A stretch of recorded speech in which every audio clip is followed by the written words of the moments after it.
Hello, welcome to the EagleSix Airsoft video. We're going to be testing this Tokyo G36 Ngrs. I really like these, really good gun.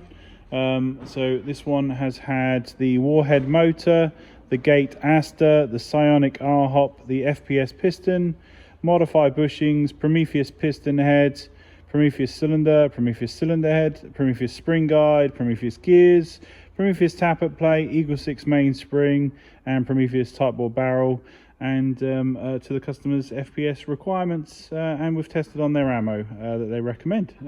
We're just here to test it and demonstrate it working.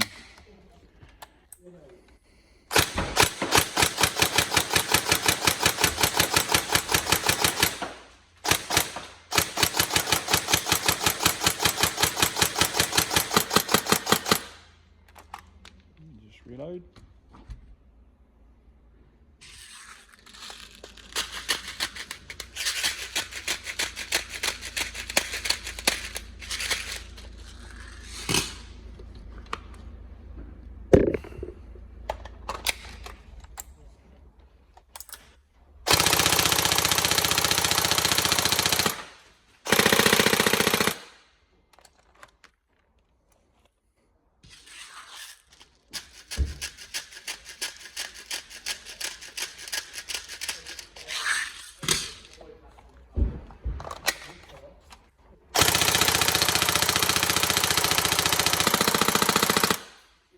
There we go, all tested working. We hope you enjoy it. Any problems, let us know, but otherwise we hope you have fun. Thank you.